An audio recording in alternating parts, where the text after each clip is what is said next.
നോക്കിൻ, മനോഹരമായ ഒരു പഴക്കുല. രാസവളം കൊലനീട്, രാസവളം ചേർക്കാതെ വെറും ധാതുപുഷ്ടിയുള്ള മണ്ണിന്റെ ഗുണം ഒന്നുകൊണ്ട് മാത്രം വളർന്ന് കുലച്ച് പഴുത്തു വന്ന പഴം. മാത്രമല്ല, ഇന്നു മുതൽ എന്റെ ചായക്കടയിൽ നെയ്യപ്പം, ഉണ്ടക്കായ, പഴംപൊരി തുടങ്ങിയ വിശിഷ്ടങ്ങളായ ഭക്ഷണ സാധനങ്ങൾ വിൽക്കപ്പെടുന്നതുമാണ്. അതും ശുദ്ധമായ വെളിച്ചെണ്ണയിൽ പൊരിച്ചെടുത്തത്. മറ്റവന്മാര് ചെയ്യുന്ന പോലെ ഭക്ഷണ സാധനങ്ങളിൽ മായം ചേർത്ത് വിറ്റ് കാശുണ്ടാക്കാൻ ഈ നകുലൻ തയ്യാറല്ല. എല്ലാരും വരുവിൻ, ആസ്വദിപ്പിൻ.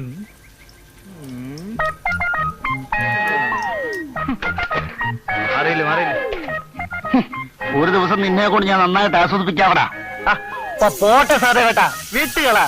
ബുദ്ധിയില്ലാത്ത അവൻ എന്തെങ്കിലും പറഞ്ഞ് വിവരമില്ലാത്ത നിങ്ങളല്ലേ അത് ക്ഷമിക്കേണ്ടത്. ഒന്നുമില്ലെങ്കിലും നിങ്ങളുടെ അനിയനല്ലേ നകുലൻ.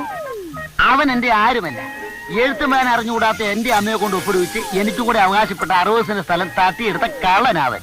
അതൊക്കെ നാട്ടുകാർക്ക് അറിയാവുന്ന കാര്യം അല്ലേ? പക്ഷേ വടക്കേക്കര പാടം വിറ്റ വകയിൽ അമ്മയുടെ പെട്ടിയിലുണ്ടായിരുന്ന 10,000 രൂപ കട്ടിട്ടാ നിങ്ങൾ ചായക്കട തുടങ്ങിയെന്നാ ആ നകുലൻ പറയുന്നത്. 10,000 കിട്ടത് അവന്റെ അപ്പനാ.